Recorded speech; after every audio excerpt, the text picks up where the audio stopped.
Сәлеметсіңдер ме балалар? Сендермен бірге Байзақ ауданы Сарыкемер ауылы нөмірі 1 мектеп гимназиясының қазақ тілі мен әдебиеті пәні мұғалімі Гапарова Сания. Балалар, біз өткен сабақта сендермен бірге Бейімбет Майлиннің «Шұғаның белгісі» хикаятын өткен болатынбыз.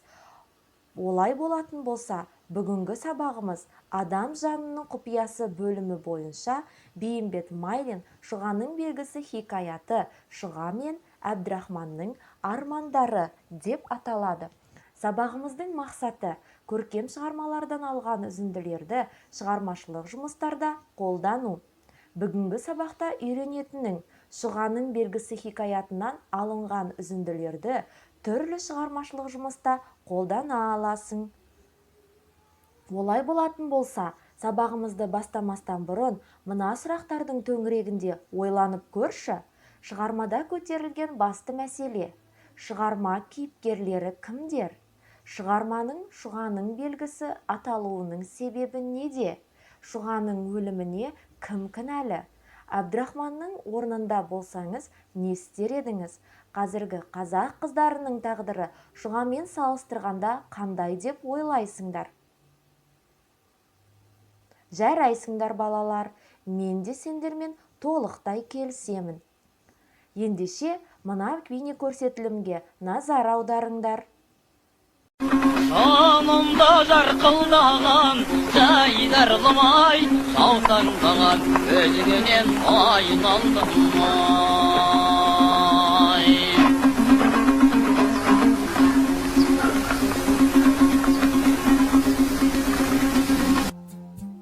Сіз бір айсыз нұрландырған аспанды, буландырған, уландырған жасымды. Біз бір ғарып паналаған саяңда, жас жүректе мықты жара басталды.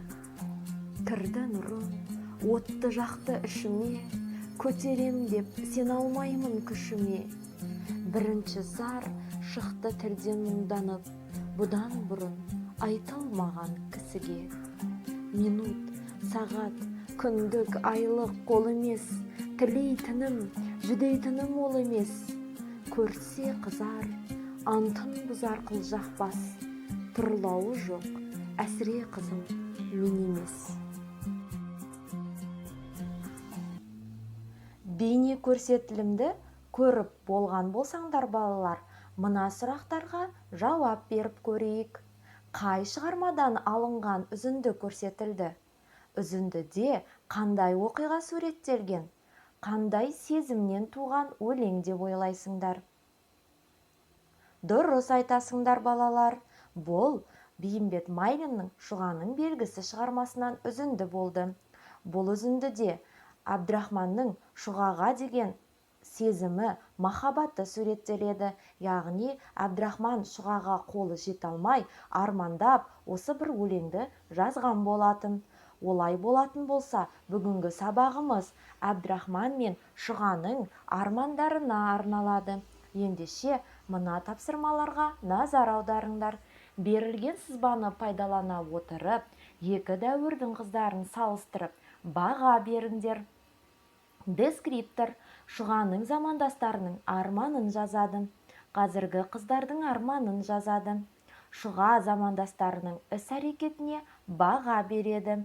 Қазіргі қыздардың мүмкіндіктеріне баға береді.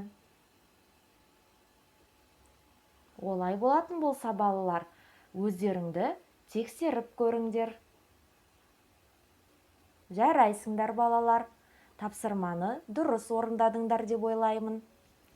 Берілген үзіндідегі Шұғаның өзін мұңдық деп есептеуіне себеп болған жағдайға өз көзқарасыңызды білдіріп жазыңыз. Не мұңдық бұл дүниеде қыздар мұңдық, атадан болып мұңдық неге тудық, атадан мұңдық болып тумас едік, бұрынғы ата-баба жолын қудық.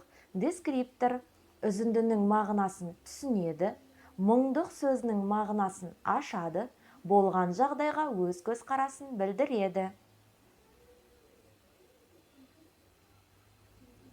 Жарайсыңдар балалар, ендеше өзімізді тексеріп көрейік.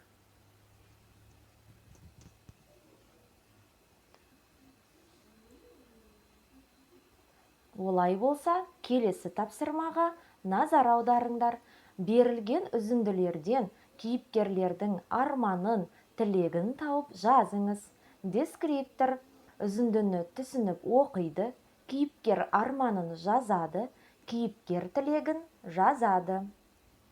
Олай болатын болса, үзінділерге назар аударайық. Жүзі құбыла, сөзі құран шұғаның, бір шұға үшін жанды құрбан қыламын, кетерімде арманда боп сүйе алмай, еңіреп жылап қалқам деді-ау шырағым. Жазылып керегі не? Бәрібір мен бақытты бола алмаймын. Әкем аяса, менің дертім батқан соң аяп отыр. Ертең сауықсам, қайта күйсеуден тайынбайды. Өлем деп арман қылмаймын, жалғыз-ақ арманым бар. Түнеугі көргенде Әбдірахман бір ауыз сөз айта білмеді. Бір көріп сөйлесіп, жаным шығарда, шұғам деп, бетіме бетін тигізсе, бар арманым бітіп, дүниеден армансыз өтерем. Әй, жоқ қой, деді. Жолыңа құрбан қыбем жанмен тәнді, дариға айтылған серт болмай қалды. Көр алмай ақтық минут дидарыңды, арманда жан тапсырған мен бір зарлы. Жарайсыңдар балалар, енді өзімізді тексеріп көрейік. Тапсырманы дұрыс орындады деп сенемін.